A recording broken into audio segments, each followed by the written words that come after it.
Click the subscribe button and press the bell icon for all notifications. हाय मेरे प्यारे बच्चों, मैं विकास श्रीवास्तव। आज के इस वीडियो में हम लोग क्लास 9th का साइंस पढ़ेंगे। साइंस में physics new chapter 2 lesson 2।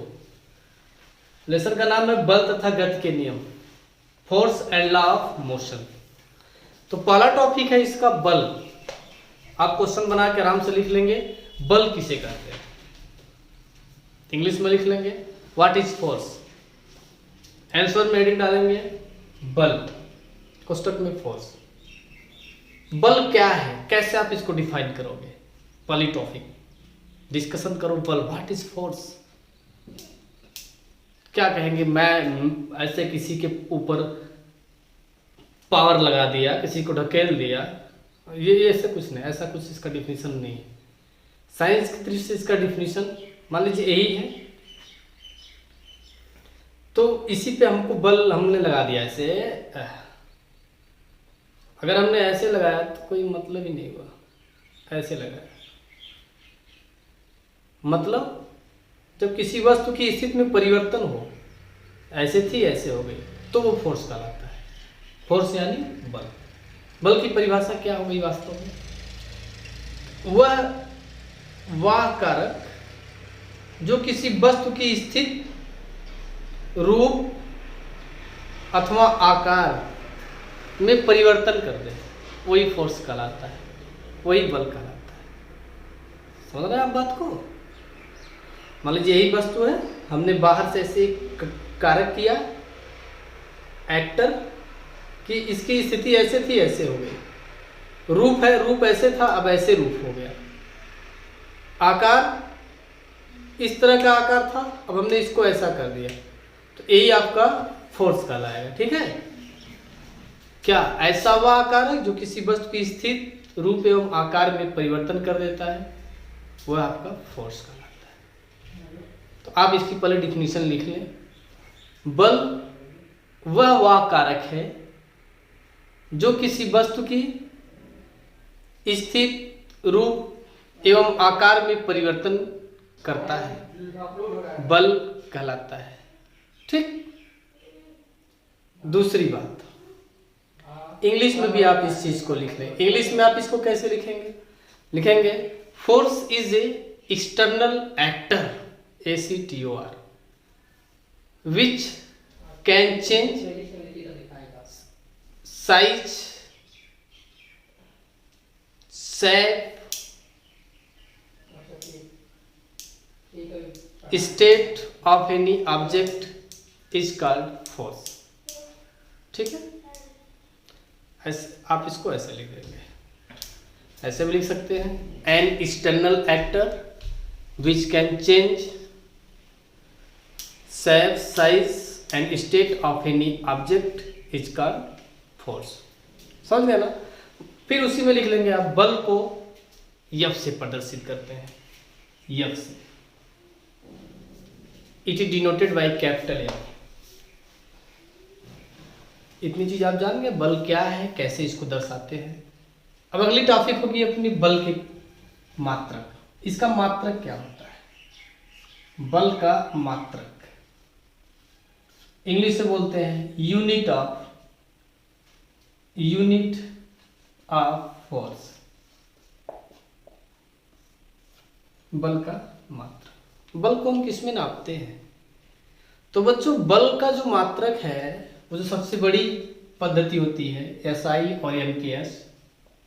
MKS पद्धति में, मीटर किलोग्राम सेकेंड पद्धति में, इसका मात्रक न्यूटन होता है।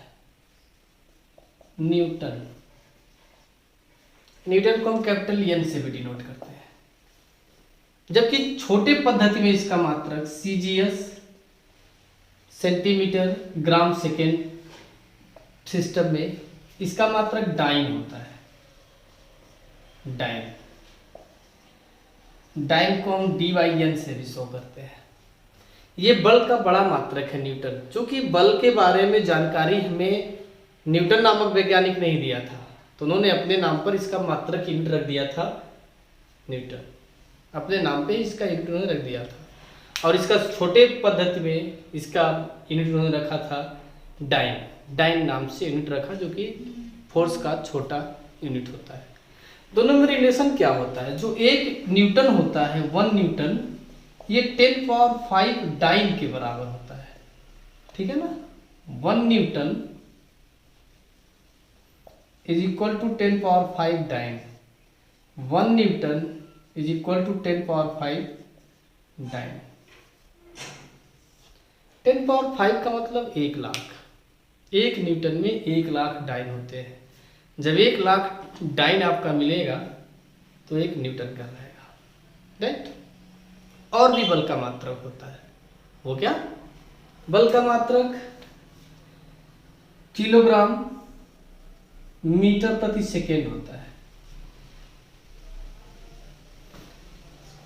किलोग्राम मीटर प्रति सेकेंड स्क्वायर होता है, ये बल का मात्रक ये भी होता है।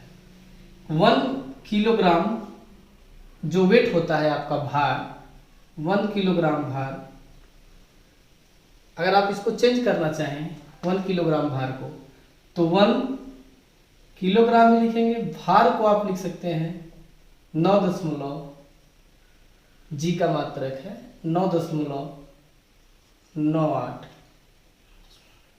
9.8 भी लिख सकते हैं, 9.81 होता है ये, 9.81। 9.81 करेंगे आप, किलोग्राम को ऐसे भार को चेंज करें 9.81, ये मीटर प्रति सेकेंड स्क्वायर हो जाता है, ठीक है। इतना मीटर प्रति सेकेंड स्क्वायर। अगर मल्टीप्लाई किया जाए इस पूरी चीज को, हम लोग पूरे चीज का मल्टीप्लाई 9.81 का वो मल्टीप्लाई करेंगे 9.81 किलोग्राम मीटर प्रति सेकेंड स्क्वायर। इस 9.81 किलोग्राम मीटर प्रति सेकेंड स्क्वायर, अभी मैंने बताया ये भी बल का मात्रक है। I mean, इसको हम न्यूटन नाम दे सकते हैं, न्यूटन, इस पूरे चीज को न्यूटन। इतना न्यूटन 1 किलोग्राम भार, 1 किलोग्राम भार, 1 kg वेट जो है आपका इतना न्यूटन के बराबर हो गया। अगर 1 न्यूटन में पूछा जाए कितना किलोग्राम भार होता है, तो 1 newton is equal to 1/981 kilogram भार के, WT वेट भी कर सकते हैं। ये रिलेशन हो गया न्यूटन और किलोग्राम भार में। तो बल के जो भी मात्रक हो गए, न्यूटन, डाइन, किलोग्राम भार, मीटर प्रति सेकेंड स्क्वायर, इन सब में आपने संबंध भी देख लिया, ठीक है। आइए बल के प्रकार को हम लोग पढ़ते हैं। हाँ, तो बच्चों अगली टॉपिक है बल के प्रकार। इंग्लिश में इसको हम क्या बोलेंगे? Type of forces. अभी तक आपने पढ़ा कि बल क्या होता है, व्हाट इज फोर्स, फोर्स को हम किससे डिनोट करते हैं, फोर्स को हम किस में नापते हैं। अब हम ये पढ़ लें जरा कि बल कितने प्रकार के होते हैं, फोर्स को कितने पार्ट में डिवाइड किया गया है। तो एक्चुअली बल को 2 प्रकार में डिवाइड किया गया है। बल के 2 प्रकार होते हैं, यहाँ हम लिखेंगे बल निम्न 2 प्रकार के होते हैं। There are 2 types of forces। कौन कौन सा, आइए उनको हम जाने। फर्स्ट होता है आपका संतुलित बल। संतुलित बल, संतुलित बल को हम इंग्लिश में बोलते हैं बैलेंस्ड फोर्स, BALANCD फोर्स। क्या बैलेंस फोर्स क्या होता है? आपने प्रकार जाना तो उसके बारे में भी जानना जरूरी है ना, कि बैलेंस फोर्स हम किसे कहते हैं, क्या होता है संतुलित बल। आइए पहले इसको एक फिगर के द्वारा समझें, फिर इसकी डिफिनीशन लिखते हैं। सपोज दैट ये कोई पत्थर का बड़ा सा टुकड़ा है, लगभग 1-2 कुंटल का, और 4-5 लोग इधर से इस पे बल लगा रहे हैं। हाँ, F1 F2 दो ही लोग, 2 लोग इधर से भी इसको खींच रहे हैं, F3 और F4 बल लगाकर 2 लोग इधर से 2 लोग इधर से उस पिंड पर लगा रहे हैं बल, 2 अलग अलग डायरेक्शन में। इधर के व्यक्ति इस साइड में और उधर जो दूसरे साइड अपोजिट डायरेक्शन में खड़े हैं वो इस साइड लगा रहे हैं। लेकिन हुआ क्या, लास्ट में पिंड में कोई परिवर्तन नहीं है, जहां जिस का तेज वैसे पड़ा रह गया और रिजल्ट 0 आया, कोई चेंजिंग नहीं हुआ उसके इस रूप, रंग, आकार या स्थिति में। तो हम बोलेंगे ये संतुलित बल है, इसी को संतुलित बल बोलते हैं। ये इसका डिफिनीशन हो गया। क्या, आप लिख भी लो, जब 2 या 2 से अधिक बल किसी पिंड पर इस प्रकार कार्यरत हो कि उसका परिणामी प्रभाव 0 हो, तो ऐसे बल को हम संतुलित बल कहते हैं। इंग्लिश में भी आप इस चीज को लिख लें, when 2 or more than 2 force worked on any body like that their resultant effect will be zero, then that force called balanced force। ठीक है, इस केस में अगर मान लो दो फोर्स लगे हुए हैं F1 और F2, तो कभी भी इनका मान इक्वल नहीं हो, सॉरी हमेशा इनका मान इक्वल हो जाएगा उस डायरेक्शन में लगे हुए फोर्स के। अगर एक एक बल लगे हैं F1 उधर F2 तो F1 बराबर F2, दो बल लगे हैं तो F1 प्लस F2 बराबर F3 प्लस F4, राइट। दूसरा होता है, दूसरा प्रकार असंतुलित बल। असंतुलित बल, बैलेंस का अपोजिट अनबैलेंस फोर्स।